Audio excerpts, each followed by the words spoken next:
Hi, everyone. Thank you for coming to Career Expo. You have joined What Do I Put on My Resume? And our presenters are Nicole Webb and Jade Randolph from Matchcraft. And this webinar is sponsored by SoCal Gas. Thank you so much, SoCal Gas, for your support. We so appreciate it. We couldn't do this without you. Everyone, I'm going to pass it to Nicole and Jade in just a minute, but I wanted to encourage all students to ask questions in the chat, and we will get to them at the end of the webinar. And don't forget at the end of the webinar to fill out the survey, because you can be entered into a raffle to win a $25 gift card. All right, let's go ahead and get started. Jade and Nicole. Hi, everyone. I'm Nicole. I'm the VP of People and Culture at Matchcraft, which is a global marketing technology company. Just for people who aren't familiar with the term people and culture, it's the human resources function at Matchcraft, and it's kind of the new age term that human resources is using. So wanted to give that little background. And Jade, why don't you introduce yourself quickly? Hi, everyone. My name is Jade. I am the People and Cultural Generalist here at Matchcraft. I work directly with Nicole, and like she said, in all functions of human resource, but the new name is People and Culture. I'm super happy to be here. Awesome. And Jade, if you wouldn't mind sharing your screen, and we'll get started. Great. And we can just go to slide number 2. So we're going to jump right in here. And so before you start building your resume, we're going to keep in mind a couple things. So it's a good idea to have multiple versions of your resume that are job and industry specific. So for example, if you're applying to 2 or 3 different jobs or positions, each role and each company may be different, and therefore the resume you submit should reflect the role you're applying for. So although you will have different versions of your resume, it's important to create a master resume with all your work experience. This way you can track all of your experience, achievements in one primary document, and easily create a new job specific resume without having to start from scratch. I'll tell you from experience, it's really helpful to have that primary resume so you don't have to go back and forth. And so think of your resume kind of as the first professional correspondence a potential employer will see. It should reflect your best professional self. And first impressions are important, and we will cover the ways to ensure your resume is visible in any job market. Next slide, please. It's important to think about the following areas when creating your resume. So focus on results and quantifying. Understand that you do have skills and experience, even if it's not, doesn't jump out of you right away. Make sure you have a balance of industry-specific skills and transferable skills on your resume. And you're going to want to use action verbs to highlight those skills. Next slide. So talking about how we all do have skills and experience, no matter kind of where we're at in the job market, if we're brand new or if we've had about a year or two, the most important thing to remember as you have an upcoming graduate is, again, that you do have skills and you do have experience. So take inventory of your classes, your internships, volunteering, everything. Anything that shows leadership, you should include that. Anything you think that has taught you more about the field that you want to be in, include it. Anything that shows escalating responsibility, you should also include that. So some examples of related skills. For those of you who may want to work in education or early childhood development, do you have any babysitting or childcare experience? So descriptions can be like provide daily care for children, specific ages. We have more detailed examples on the slides that everyone will get. This can show, different achievements and developmental milestones that can definitely directly relate to education or childhood development. Another example would be for those who want to work in hospitality or event planning. So have you ever worked at a family restaurant or a friend's restaurant or a restaurant in general, or helped plan family events? Some of the family events can be, quite large and really complex. So highlight those, those items that you've done. So For instance, quickly mastered all point of sale systems, company policies, procedures, and daily work processes. Those are all kind of keywords and things that you can pull from having worked at a restaurant before that would translate to wanting to work in hospitality or event planning. So those of you who want to work in politics, student government is a great area to highlight, or other school-based clubs. You might phrase one of your job duties like this: managed a 16 team of individuals and implemented campus-wide projects involving the community. That's a great way to kind of refocus what you've done to highlight those professional skills. And one last example, do you want a position with a company related to kind of like social impact or environment or volunteerism? A great option is to bind your volunteer work with a professional resume, which can start with something like this, like demonstrate community engagement through events and educational presentations to increase awareness and services for the entire community. So those are a few different ways to highlight experience you might not have thought before that would relate to a future job. Next slide, please. So going back to this balance of industry skills and transferable skills, there are, definitely technical skills that vary by industry. So it's important to do some research on the industry you're looking to work in. You can do this by looking at job posts from employers in that specific industry and creating a list of common technical skills employers list. So highlight those that you already possess or can easily learn and consider prioritizing them on your resume. For example, industry-specific technical skills are listed here on slide 5. One example is retail and food services, which is a point of sale or POS system, which we talked about on the previous slide. And transferable skills, also known as soft skills, highlight experience you've gained through personal and professional development. So this would be written and verbal communication and leadership skills. Both are great areas to address in your resume. To highlight leadership skills, think of special projects you've led at school or professionally. We've included links to industry and specific skills at the end of the presentation. And last but not least, use those action verbs. Next slide, please. So on slide 6, you can find several relevant action verbs to choose from. When you're summarizing your experience, you will typically use an outline format, and each area you're going to highlight with different action verbs. For example, if you wanted to describe a professor assistant position you held for a semester or a quarter, you could put something like researched and analyzed data on youth cultures to be used in upcoming peer-reviewed journal. And we'll go to next slide, please. And to help you start to frame out your experience, it's also helpful to ask yourself the following questions that are listed on slide 7. Answering these questions will help you use the action verbs we discussed and detail out your transferable and technical skills. Next slide, please. So read the positions you're interested in and highlight keywords, preferred qualifications, and skills. You can do this by reviewing the job postings and similar roles within a specific industry.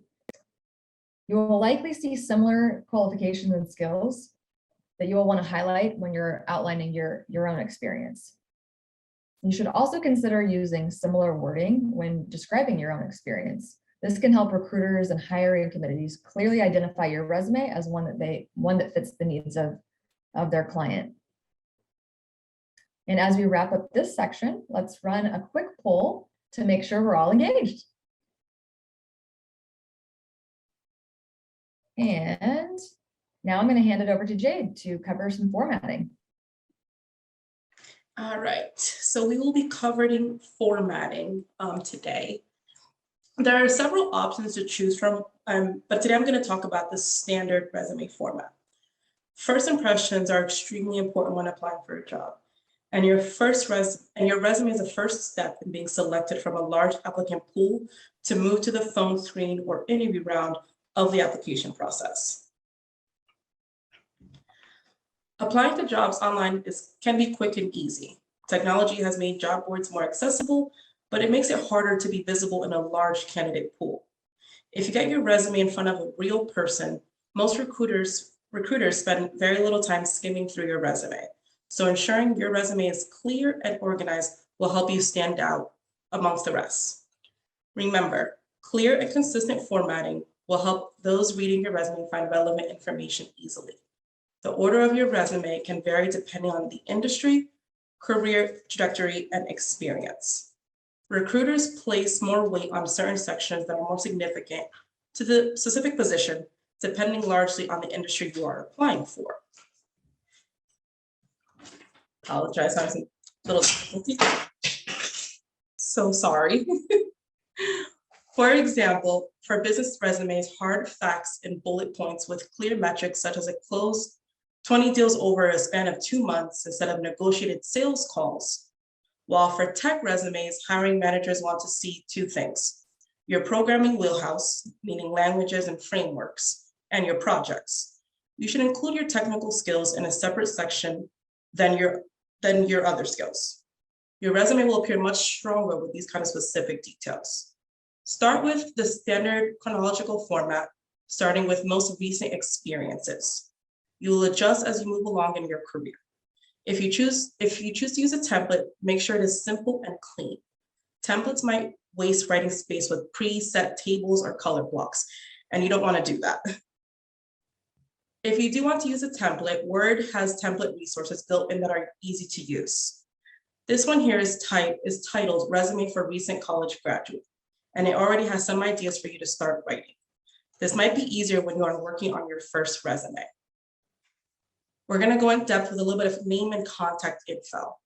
At the top of your resume, centered or justified to the left or right, name should be larger by at least 4 points.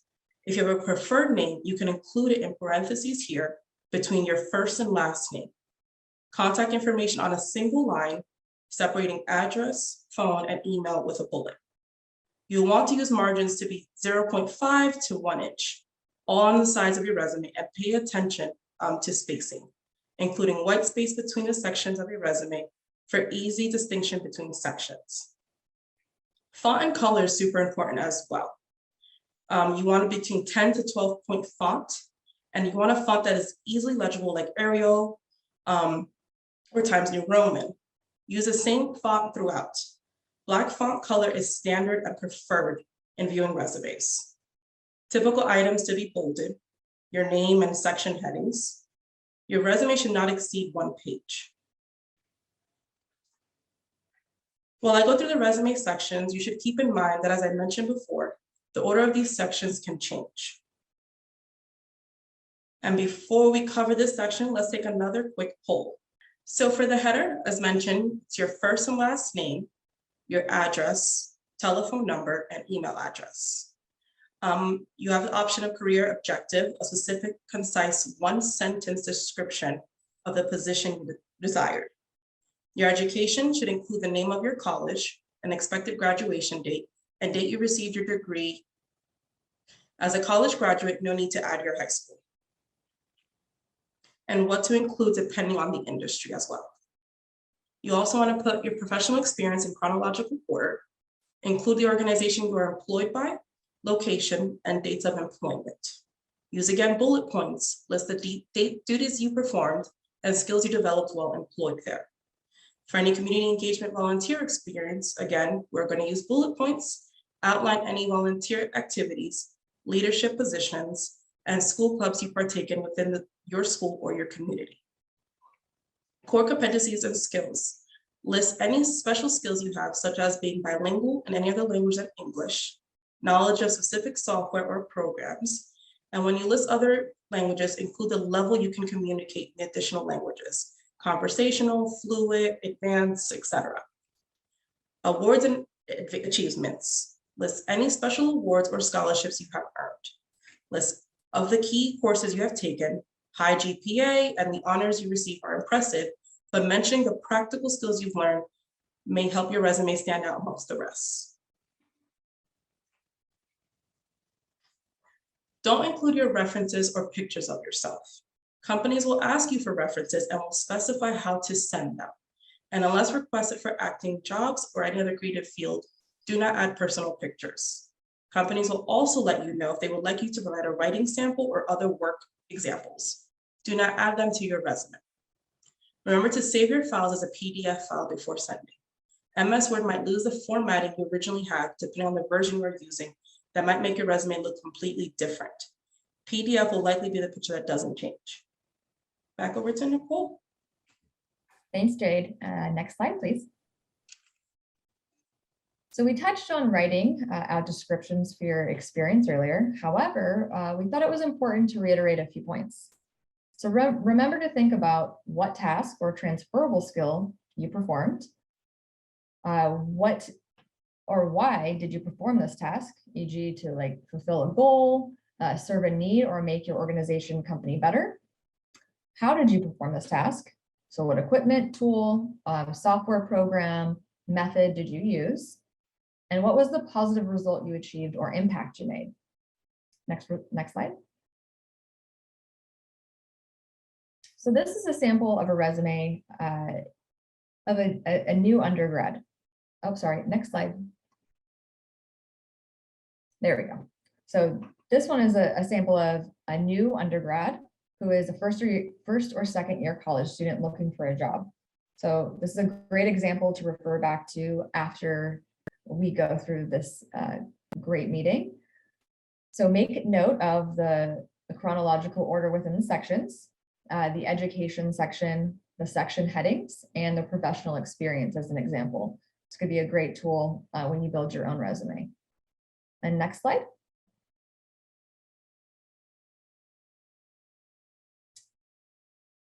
And this is a sample of a new graduate in STEM. So STEM is science, technology, engineering, or math. And this person is looking for a job in that field. So again, make note of the date and format sections, the education, the section headings, and the experience that this person listed. Next slide, please. So we realize that not everyone has been able to participate in extracurricular activities, work, or intern during their time in college. For those of you who may have less experience to draw from, a cover letter can help set you apart. So cover letters are great tools for any undergrad and recent grad to add to an application or resume. Although a cover letter is not necessary, it can help set you apart from other applications and may allow you to like draw from more experience. If you decide to include a cover letter, ensure it's not too long and the information you're including is relevant and sincere. Including the following, make sure it's concise and to the point, discuss why you're inspired by the company and drawn to that role. Draw on relevant experience directly related to the role and why you'd be a good fit. And then there's a sample cover letter that's going to be on slide 21. So we can go over that in a second. And letters of recommendation are also something I wanted to touch on with everyone. So although that we're not going to include references on your resume, you might want to add special letters of recommendation written by a professor or a company you interned for. These again can set you apart. I think it's really a great way for someone who maybe doesn't have as much practical or technical experience in a role to show that you still do have experience, and a professor writing you a letter of recommendation does really help set that apart. So just make sure that those are in PDF form. And additional tips when submitting a resume and applying for a job. This is just something from working in HR and recruiting for several years. We always recommend that you make your social media private. So although social media is not directly connected to your resume, I just like to remind people that, when entering or re-entering the workforce, to be cognizant and aware of open social media platforms and the information that you choose to post. So certain job sectors like creative marketing, social media, industries may require open social media. However, many don't. So I think it's best to keep personal and professional social media separate. If you're looking at a field that requires use of social media, think about creating 2 accounts and keeping your personal one private and your professional account just completely professionally driven in terms of content. And if you're looking to work in an advocacy field and you want to create a separate social media account for that directly pertains to that, I think that's also a great idea and acceptable. But again, keeping that social media private if it's your personal. I also think LinkedIn is a great tool. I strongly recommend everyone create a profile if you don't have one. They're free and they're pretty easy to create. Jade and I would also be willing and happy to help if anyone wanted some pointers or help on that. And next slide, please. So these are just some different references that we think are great in helping build your resume, different things you can look at, including different ideas from LinkedIn. So again, what I just talked about, LinkedIn is a great resource for anyone in the job force. And that is it in terms of our presentation. So now we'll open it up to questions if you have any. I see a lot of questions in the chat, or a lot of comments in the chat. Any questions for Nicole and Jade? Feel free to put your questions in the chat. Any college seniors that are going to be graduating in the spring and going to be looking for jobs soon? This is all super helpful information as well for internships as well. If anyone's going to be applying for internships. Here's a question. Oh, we've got Tatiana, who is a senior, going to be graduating in the spring. You're almost there, Tatiana. Anyone else? Let's see. Well, if there are not any questions right now, but people come up with questions, they can always reach out to us as well. I can put Nicole and Jade's email addresses in the chat if that's okay with both of you. No pressure. Can a resume be more than one page? That's a question that's just come up. And that's a great question. So the reason why we say to limit it to one page is because your experience professionally and in college should really just focus on what's directly related to the position you're applying for. So we assume that there shouldn't be several pages of that included. If you wanted to add a cover letter or a letter of recommendation, that would obviously make the entire, resume that you're handing over longer, but the actual resume itself should stick to one page whenever possible. Even when you're further down in your career, we do recommend that you start to remove older work experience that's no longer relevant, so to kind of keep it concise. Because again, when recruiters or internal recruiting resources are looking at candidates for jobs, if there's too much it's kind of something that deters people from continuing to read. And really they tend to look at the top two most relevant jobs or experience related to the role itself. Awesome. There's actually another question in the chat. What exactly is a cover letter? Sure. So a cover letter is usually a pretty short, a couple paragraph, kind of why you want to work at this company, letter directly to the CEO or the hiring manager. It again just allows you to kind of separate yourself from the rest of the pack, which I think can be really helpful for people who are entering the job force early. So I think it's a great way to do that. And we can send out examples of cover letters and also help again with those resources if people were interested in writing one. Another question that's come up. What if the internship is something that you have a hobby for, but not exactly what you are interested in working in, but something that you want to try out? How would you include that in your resume if you're not interested necessarily in pursuing that thing as a career? I hope I got that. Hope I got that right, Afia. Yeah, no, another great question.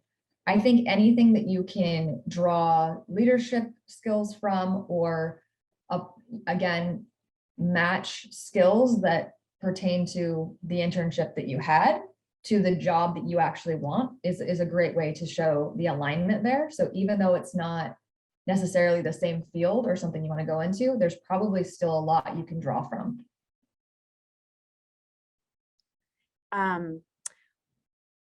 Another question, who would you recommend going to revise a resume? Good question. So I'm not sure what resources Fulfillment Fund offers in that regard. I definitely think it's great to have at least one other set of eyes on a resume, especially for folks who are newer at doing it. Because again, we want it to be concise, we want it to be clear. We want to make sure those transferable and technical skills are included, but they're included in a very specific way. I think the two examples that we have in the PowerPoint slides are great in terms of how things kind of should look and flow. But yeah, again, I think Jade and I would be more than happy to look at those if someone wanted our help. But Definitely. I'm Yeah, and students on this webinar, your college success advisor would be more than happy to review your resume and your cover letter and help you talk through, you know, what to include, what not to include, maybe how to tailor your cover letter or resume to a particular job. Absolutely reach out to your college success advisor. Yeah. Great. Well, this has been an awesome experience. We're so happy to participate. And again, if anyone has any future questions or wants to connect, let us know.